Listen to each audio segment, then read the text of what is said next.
Bonjour tout le monde, merci d'être là, merci pour cette pièce de théâtre. Je pense que c'est vraiment assez exceptionnel et ça retrace vraiment la réalité du diagnostic et de ce qui peut se passer dans la tête des personnes qui sont atteintes de la maladie de Parkinson. Alors bon, moi je suis Marie Fusati, je suis directrice scientifique de France Parkinson depuis 5 ans. Moi j'ai un passé de chercheur, j'ai d'abord fait de la recherche fondamentale et j'ai décidé de me rapprocher de la réalité des patients pour transmettre un peu ma connaissance et les aider dans leur parcours et dans leur quotidien. Donc aujourd'hui, j'ai la dure tâche Bon, déjà, j'aimerais remercier vraiment les organisateurs de nous avoir invités aujourd'hui. C'est une étape importante pour France Parkinson d'être ici. Et l'interdisciplinarité est vraiment fondamentale dans le parcours de soins de toutes les personnes atteintes de la maladie de Parkinson. Donc voilà, j'espère qu'aujourd'hui, on pourra passer un bon message et que vous retiendrez pour le restant de vos carrières. Je remplace aujourd'hui Didier Robillard, qui est le président de notre association, qui est aussi une personne malade, neurostimulée. Malheureusement, il ne peut pas être présent aujourd'hui et il s'en excuse. Et vraiment, il remercie encore les organisateurs de nous avoir invités. Donc, France Parkinson, c'est une association de patients pour les patients. Nous réussissons à faire des missions sur le territoire national, principalement grâce à des bénévoles. Nous avons plus de 450 bénévoles sur tout le territoire français, et un siège à Paris qui essaye un peu de donner des indications et de les aider à organiser des activités sur le territoire. On a environ 10 000 adhérents à France Parkinson, et quand on sait qu'il y a plus de 200 000 patients atteints de la maladie de Parkinson sur la France, on se dit qu'on a encore beaucoup de travail à faire, et l'interdisciplinarité fait vraiment partie des choses à faire. Donc sur cette première diapositive, vous voyez un peu les 5 missions principales de France Parkinson. Elles sont mises comme ça en point, mais clairement, ce n'est pas des actions individuelles et isolées. Chacune d'entre elles se nourrit des autres et aide à les faire. Donc, une des actions principales est soutenir, assister les malades et leurs proches, informer et former sur la maladie de Parkinson, les traitements et toutes les aides qui sont à disposition des personnes atteintes de la maladie. On est aussi très impliqué dans la recherche en France. On finance, on encourage, on essaie de faciliter la recherche, en sachant que tout l'argent que France Parkinson a provient de dons. On n'a pas d'argent public, donc on peut fonctionner grâce aux dons de patients. Je profite de cette occasion pour dire qu'on lance des appels à projets. On a des appels à projets, notamment en sciences humaines et sociales. On vient d'ouvrir l'appel à projets. Donc si certains d'entre vous ont des idées brillantes qui pourraient améliorer la qualité de vie des patients, n'hésitez pas à aller consulter notre appel. On a aussi un très grand rôle dans la sensibilisation de l'opinion et interpeller les médias, essayer de changer le regard sur la maladie. Souvent, la maladie de Parkinson est considérée comme une maladie de personnes âgées avec du tremblement, alors que c'est beaucoup plus que ça. C'est vraiment une image réductive de la maladie, donc c'est vraiment important d'essayer de changer le regard de ce qu'est vraiment la maladie et de mobiliser les pouvoirs publics, donc essayer de faire tout ce qu'on peut pour que les politiques engage des actions qui permettent d'améliorer la qualité de vie et le parcours de soins des malades. Je vais essayer de ne pas parler trop longtemps, j'ai tendance à trop parler, donc interrompez-moi quand j'arrive au bout. Donc on va regarder vraiment cette première action, soutenir, assister les malades.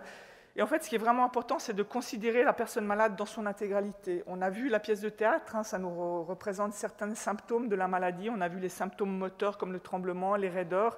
Mais la maladie de Parkinson, c'est beaucoup plus que ça. C'est beaucoup de symptômes non moteurs qui sont très inconnus, qui ont été ignorés pendant très longtemps. On a vu hyperémotivité, il peut y avoir de la dépression, de l'apathie, des troubles des fonctions exécutives et énormément de choses qui sont de plus en plus étudiées. Et vraiment, chaque patient va être différent, va présenter des symptômes différents. Et c'est vraiment important dans ce parcours de soins de considérer chaque patient dans son individualité, dans sa spécificité. Et presque chaque patient est unique et différent des autres. Il faut entendre les difficultés qu'ils rencontrent au quotidien. Là aussi, ça va être différent pour chaque patient. Si un patient vit en zone rurale, qui vit dans une métropole, les réalités, leur quotidien, les difficultés qu'ils rencontrent vont être différentes. Quelqu'un qui vit dans une ville ne va pas avoir de problème à aller garer sa voiture, va avoir moins de difficultés à s'orienter dans un hôpital. C'est vrai que les gens qui arrivent de zones isolées ou de zones rurales, ça va être plus compliqué. C'est très important de dialoguer avec les instances représentatives des professionnels, parce que s'il est important de connaître la réalité des personnes malades, c'est aussi important de connaître la réalité des professionnels de santé qui les entourent, parce qu'on sait que c'est pas facile, c'est difficile pour tout le monde. Ça veut dire aussi agir auprès des législateurs, d'essayer de changer les lois, d'essayer ce que fait la sécurité sociale, d'essayer vraiment de tout faire pour améliorer le parcours et la réalité des patients. Et surtout, soutenir des initiatives novatrices et des solutions modélisables. Donc nous, en ce moment, on soutient beaucoup de choses pilotes, d'études pilotes dans différents départements de la France. On n'en dira rien aujourd'hui, mais c'est important d'essayer de tenter des choses nouvelles pour améliorer ce parcours de soins, cette qualité de vie, d'abord dans des départements ou dans des villes, pour pouvoir ensuite, grâce à l'aide des ARS, les développer à une échelle nationale. Donc Didier Robillard a décidé de mettre cette image, et là vous voyez tous les acteurs professionnels de santé qui peuvent être présents autour des personnes atteintes de la maladie de Parkinson. C'est une extrême richesse, là il y en a certains qui sont marqués, du généraliste, kiné, orthophoniste, neurologue, pharmacien, mais il y en a beaucoup plus que ça. On peut parler de nutritionnistes, diététiciennes, infirmiers, psychologues. Il y a vraiment tout un groupe de professionnels de santé qui peuvent agir autour des patients.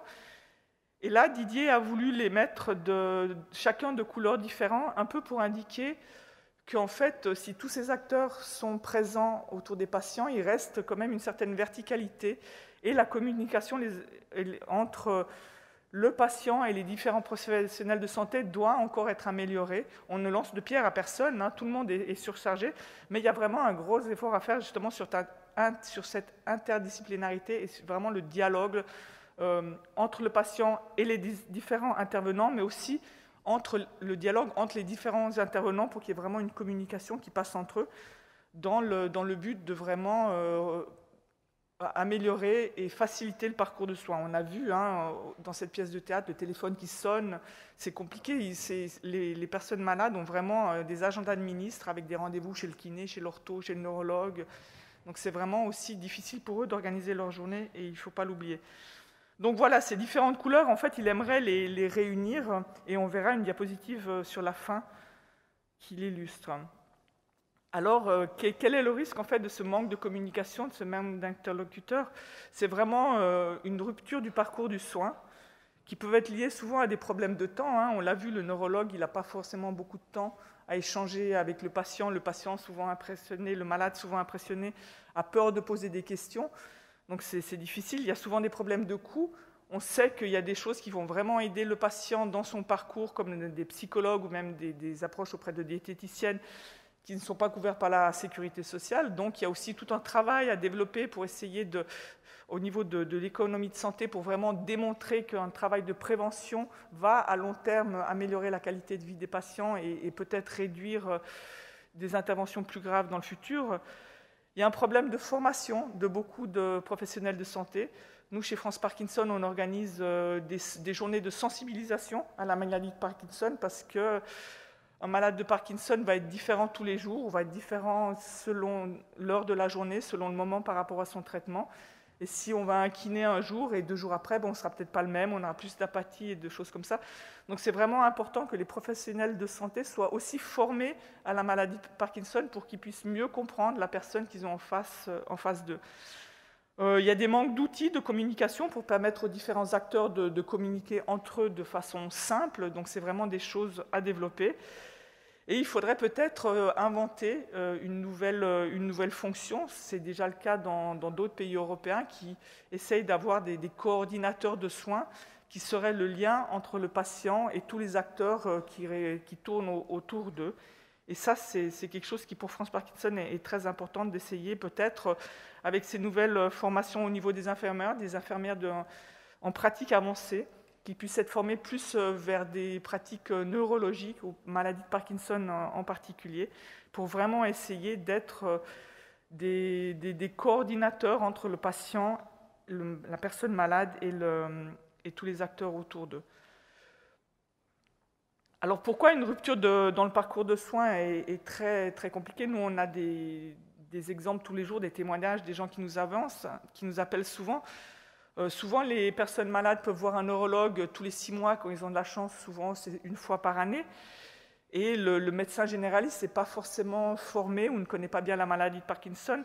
Et on se retrouve souvent dans des errances médicales où des personnes malades auraient besoin de modifier leur traitement, de revoir leur traitement qui ne fonctionne plus, mais personne n'est disponible pour les écouter. Et ça fait que pendant des mois, ils ont une qualité de vie vraiment qui baisse énormément, alors que peut-être qu'avec une personne coordinatrice qui les connaît bien, c'est des choses qui pourraient être résolues très rapidement. Il y a souvent un problème de concertation entre neurologues, médecins généralistes et pharmaciens pour la détection et la prise en charge d'effets indésirables. Les pharmaciens sont très bien formés pour comprendre tout ce qui est interaction pharmacologique, pour mieux les comprendre et tout. Et on imagine que si on pouvait organiser d'une certaine façon un meilleur dialogue entre eux, on pourrait éviter aussi beaucoup de souffrances, beaucoup d'effets indésirables non compris et des choses comme ça. On sait que la maladie de Parkinson, il y a aussi beaucoup d'aspects cognitifs, psychologie, et on se rend compte que c'est quelque chose qui est très ignoré. Nous, chez France Parkinson, on a développé depuis 2 années un accès à des séances avec des psychologues formés à la maladie de Parkinson. Et on trouve que c'est vraiment quelque chose de très positif pour les patients qui peuvent les aider, qui peuvent libérer la parole, leur permettre d'échanger, d'exprimer des choses qu'ils n'arrivent peut-être pas à exprimer devant un médecin généraliste ou devant un neurologue. Et c'est quelque chose vraiment qui doit, à notre avis, se développer dans le temps et qui fait partie justement de ce parcours de soins des malades. Et il y a aussi beaucoup de problèmes au niveau des délivrances de prescriptions initiales pour la rééducation et leur renouvellement. On sait que dès le départ, au moment du diagnostic, pour les malades, avoir accès à des kinésithérapeutes et de l'orthophonie de façon précoce est très importante. Souvent, c'est quelque chose qui est beaucoup ignoré, ou bien on entend des médecins qui nous disent « mais non, ils n'en ont pas encore besoin », alors qu'on sait que c'est de la prévention. L'orthophonie, il ne faut pas attendre d'en avoir besoin pour y aller. Quand un malade de Parkinson a besoin d'orthophonie, ça va être beaucoup plus difficile de travailler dessus que si on avait fait un travail en amont.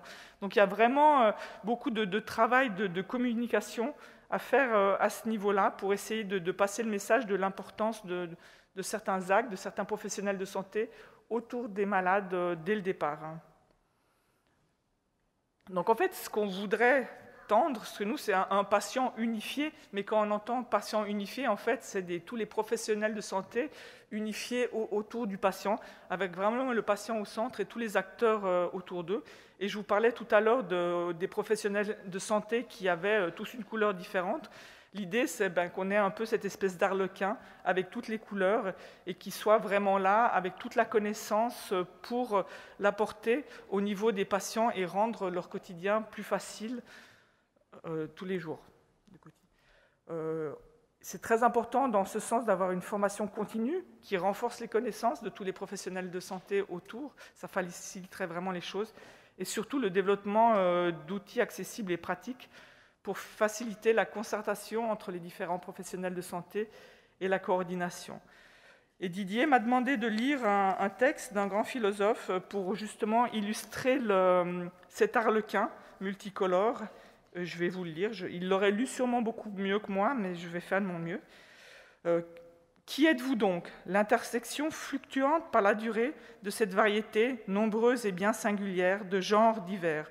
Vous ne cessez de coudre et tisser votre propre manteau d'arlequin, aussi nué et bariolé que la carte de vos gènes.